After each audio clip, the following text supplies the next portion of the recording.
Child, before we get started, I just want to apologize for being late. YouTube actually removed a few of my videos because of copyright reasons. It put me in my feelings. I was mad. I didn't know if I was coming back. But as y'all can see, I'm here now. So let me go ahead and pour this juice.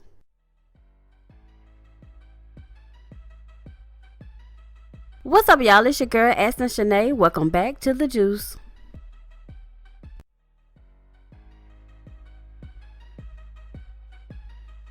Okay, so it has been a lot of mess going on Instagram with Yandy and the rest of the crew. Y'all know the baby mama crew. Now, I can't show y'all the footage that I'm referencing right now, but during the Lhhny Hip Hop Reunion, someone came out of the audience and jumped on Mendeecees' baby mama, Sam.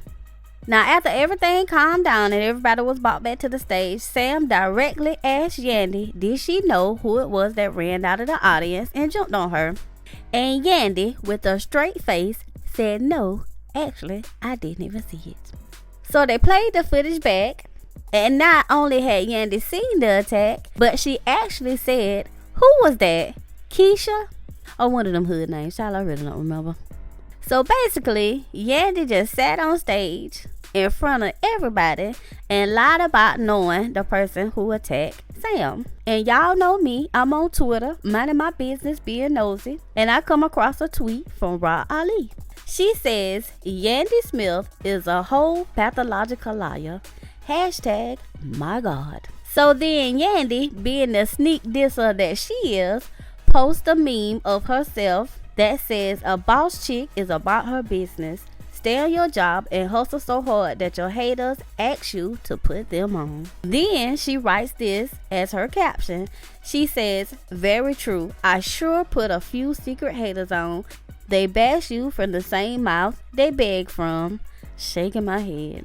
Now, if that wasn't bad enough, Yandy then goes over to Mendeecees' Instagram page and posts this. A picture of her and Mendeecees in the Audi with a caption that says, this Audi I bought you, this is the only Audi I ever bought. Please cut it. Stop with the imagination BS. Not a little shade, but a lot. Now, y'all already know she's throwing shade at Mendeecees' baby mama, Erica. Because remember when she said Mendeecees bought her an Audi the day after Yandy announced that she was pregnant? So y'all already know Miss Erica D did not let that shade slide. She posted a picture of both Mendeecees' sons chilling in the Audi. She says, no, this Audi, the Q7 that matches the R8. Hashtag, you're too bothered. Hashtag, it's sad. Hashtag, let the lies go. Hashtag, I can do damage. Hashtag, I'm being nice. Child, let me clutch my pearls and gather myself. Now, child, now that Erica has Yandy on the ropes, Mendeecees' other baby mama, Sam, comes in and just demolishes Yandy. She says, ladies, if you were a loyal side B for 10 years and a dude gives you a ring to lock you down before he gets locked up, congratulations, you played yourself.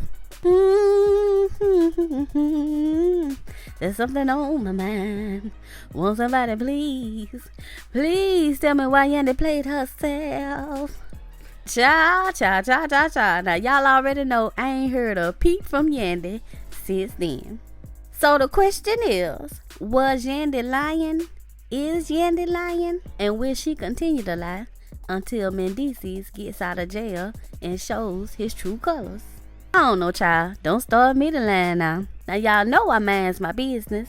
So I'm going to need some help from my friend, Joy Has Questions. Maybe she can help me with some of this messiness. Hey, Joy. Juice, girl, what the hell did you make me watch Love and Hip Hop, this second reunion show for? You owe me reparations. Hey everybody, this is Joy Has Questions. And Juice, we have beef.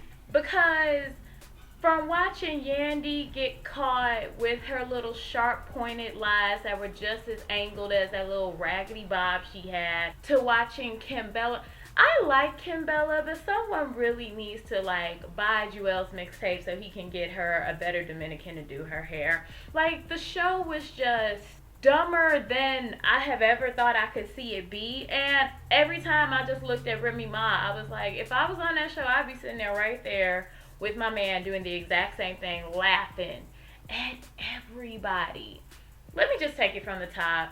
Clearly, Yandy and the menagerie of Mendeecees concubines, that just was like the apex of the high point of the whole show. Yandy, stop throwing out that you went to Howard University, because if you went to Howard University, then there's no way in the history of the world that you would be treating everyone who watches this show like we are Stevie Wonder, like we just can't see through the bullshit. I don't know necessarily Erica and Samantha. I can only go off of what I have seen season after season with you. And I'm like, at the end of the day, girl, you're not married and you lied. And you got caught in several lies. And let's also be clear, Mendeecees didn't even know half of what you were doing. Because, yeah, you had him on the finale in part 1 agreeing with you, you know, from his Ja Rule jail cell, or rather Charlie Baltimore and Down Ass Chick. But I'm like, the reality is this man really gonna go against his wife? No. Like, especially when she put money on his commissary. If she told him the sky is purple rain, he would break out into I Would Die For You by Prince. Like, that's just reality of the situation. I'm not going to say that I think that their relationship is fake or that they don't love each other. What I am going to say is they have a lot more to lose in terms of branding and how they look together as a unit if the real truth comes out. There's 3 sides of the story, and seeing how it's 3 baby mamas, would it be 6 side, your side, their side, and the actual 2? I don't know. See how it makes my head hurt? Like, just a bunch of bullshit because people cannot be adults. And this isn't me bashing, you know, mixed families or, you know, blended families. Half my family is a blended family, but I will say this. Kimbella made an excellent point. She was like, oh, y'all are sitting here because of this bum-ass dude. He cheated on Samantha with Erica. Erica and Yandy can't get their timelines together. Yandy herself always has to say, well, you need to ask Mendeecees about that. He is the common denominator between all of this nonsense. You chose to be in this little, you know, fake marriage with him. Because as far as I'm concerned, this ain't even considered common law, sweetheart, until 10 years. 7, actually, I believe, according to New York state law. So I'm looking at you still like, you're just his favorite girlfriend right now. But you running around like, oh, I'm a wife, and fake falling on your knees to Nina. Shout out to Nina. Girl, you are a pillar of courage because you are a real professional. And I know every time you sitting there, you're just like, let me just get through these 90 minutes to get this check so I can go on with my black ass life, because they are clowning. But just looking at the whole Yandy situation, I'm like, girl, they caught you in your lies, and then you were sitting there like, every time. This is what annoys me about Yandy. Every time she, what? What? You ain't this confused. You know what the hell people are talking about. And to make matters even worse, this was when I was just like, I see why people have been going in on you the way that they have been. For you to sit there and say, I don't know who jumped Samantha, when on the rollback, the first thing you was like, was Keisha? Now, I don't know who Keisha is. I've never seen your family outside your kids and your boyfriend, husband. But at the end of the day, girl, was the second person a man? Like, and that's enough. Just because you're a homosexual man, like, you are still a man. Like, I'm not gonna take away, you know, your masculinity because of your sexuality. So don't you think that your ass is gonna put your hands on me just because we on the same team and we both like penis? That's not how that works. It's not acceptable. So I just looked at that whole segment as just one big segment of BS, sponsored by Yandy, produced by Mona Scott Young, and I was like, you actually gave more validity to these bitter baby mamas in terms of how you always are the one doing things. She is the epitome to me of a person that throws stones and then hides their hands. And that's something that I don't like. I've never liked that. I don't even like the dynamic of her and Kimbella's relationship. Because let me just put it out here. I don't know for anyone viewing, and feel free to disagree. I'm all about, you know, debating and talking. But I feel Kimbella goes way harder for Yandy then Yandy would go for Kimbella. And Kimbella will be the one to be like, what'd you say about my friend, and be willing to go to war. Yandy will be the one that's like, oh no, I can't do this. I'm just about, are you from the hood or not? Like, I'm from the hood, but I have always been quite clear to my friends, don't come to me with this, oh, we all finna go run up on somebody. No, we're not. Not this kind. Girl, please. I don't like the police. I ain't been in a jail since I was a kid selling Girl Scout cookies. If you have a problem, you will be throwing hands yourself. But I have always stood on that. Yandy wants to be like, I'm from Harlem. I'm from New York. Girl, New York is a big place. You could be from Syracuse. You can be from upstate New York. You could be on the cusp of living in Jersey with the mob wives. Like, that means nothing. Stop throwing up these hoods as if, like, you were out here kingpinning it with Frank Lucas and Tony Montana. Because weren't you, I'm college educated. I went to Harvard, or Howard and all this stuff. And I know Howard. I know they board of directors was like, girl, we let you come to the homecoming on a technicality because you did pay tuition here, but stop throwing our name around because we ain't co-signing on your bullshit. None of this. Ultimately, I felt really bad that these were three, women of color who couldn't get it together. And what made it even more heartbreaking is you could tell that the children actually really do love each other. Like, and that they're the ones that are truly suffering from this situation. So, maybe they'll be able to get it together one day. Probably not. But Yandy, girl, something right in milk. The expiration date, I don't trust it anymore. Also, Juice, can we please talk about Bianca King, what's her name? Whatever that chicken noodle soup girl is that now is trying to make a comeback. The girlfriend made an excellent point. There is never an excuse to try and come for somebody's boyfriend, even if the boyfriend is easy. Like, there is so much single penis running around the world. To me, that just bespeaks to your lack of confidence in yourself. Like, even if it's a matter of, well, you still gonna play my track. We all don't live in New York, so I don't know if you played the track or not. But I look at that whole situation like that was just crazy to me. Because I'm like, you're trying to excuse behavior that you know for a fact, if somebody did that to you, you would raise hell. You would slash tires. You went off on him, and he wasn't even supposed to be this dude you were all into. So how can you sit here and think, like Cardi B said, that you're going to get good karma from doing some BS like that to somebody? I don't think she's an ugly girl, but I think her actions is what make her. I don't like her because I'm like, I don't stand for no type of foolishness like that. Like, whether or not you go by a G code or common sense code or a hood code, whatever your code of conduct is, that's just not okay. Because even if, case in point, and now I do disagree with Cardi on this point, just slightly, hear me out. She was like, well, there's no law against, sleeping with somebody's boyfriend. But if we are all at the age where we're not casually dating anybody anymore, what you do when this person is your boyfriend is what you gonna do when this person is your husband. So how you carry yourself now is still gonna carry on into more serious relationships. And for the record, girl, singles are literally the easiest thing that you can go into a bank and get through. I was like, this girl threw $35. I know Dominican blowouts in the heart of Harlem on 127 that cost more than that. Like, this is how we feed the birds in Harlem.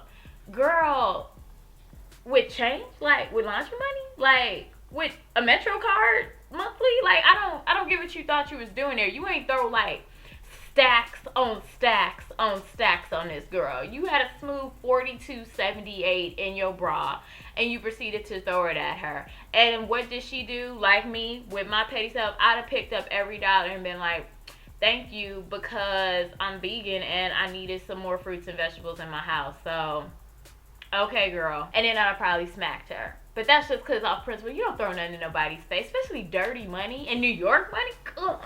I feel like everything has to be disinfected. Last but not least, I am not talking about Peter Piper picked a pack a pocket full of peppers ass guns and Amina Moth, nor am I talking about Tara Strong Woman Wallace. And this is why.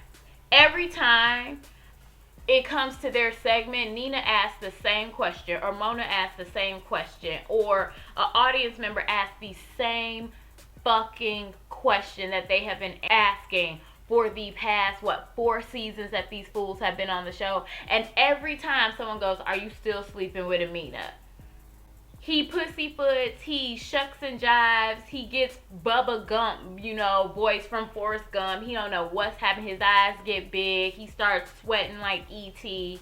Oh my God, Peter Gunz looks like E.T. He does look like E.T.